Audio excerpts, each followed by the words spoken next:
The British people have voted to leave the European Union, and their will must be respected. I want to thank everyone who took part in the campaign on my side of the argument, including all those who put aside party differences to speak in what they believed was the national interest.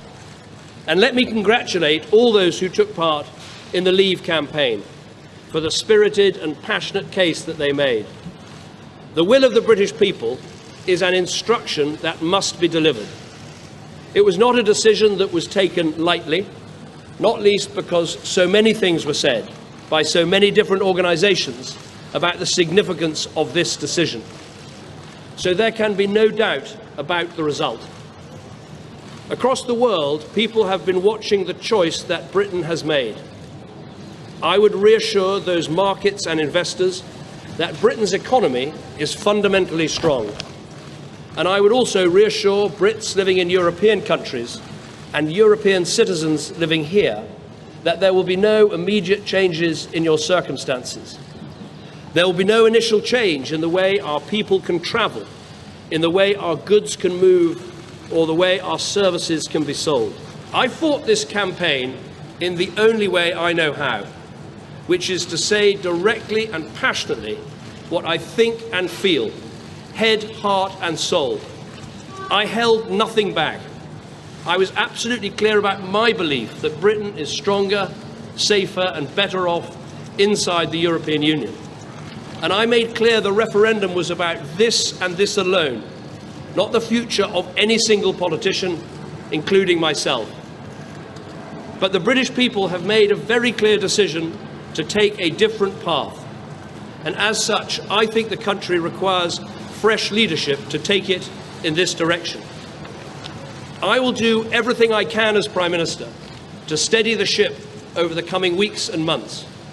But I do not think it would be right for me to try to be the captain that steers our country to its next destination.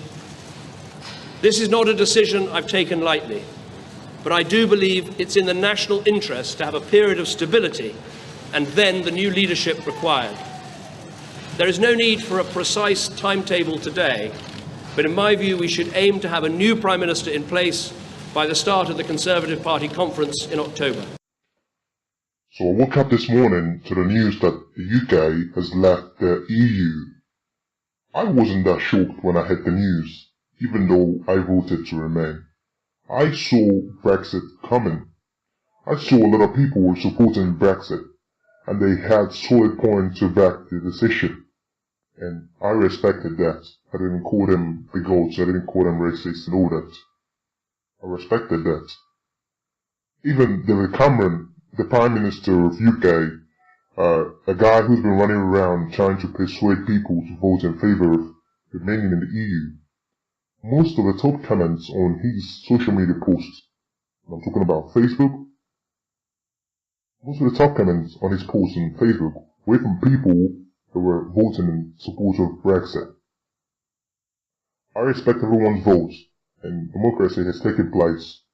I hope for a better future in the British society, and to be honest, this made it similar to what could happen in the US presidential election. Trump may win the US presidency. Yes, you had it right. Trump may win. He has a higher chance of winning. And if this does happen, people shouldn't be surprised. Besides, I'll add a link to this video so you can watch and click. I'll add a link to a video in this video so you could watch it and it give you better insights on this. That's a word for you. The unexpected could happen. Accept it and move on in good faith. Thank you and good luck.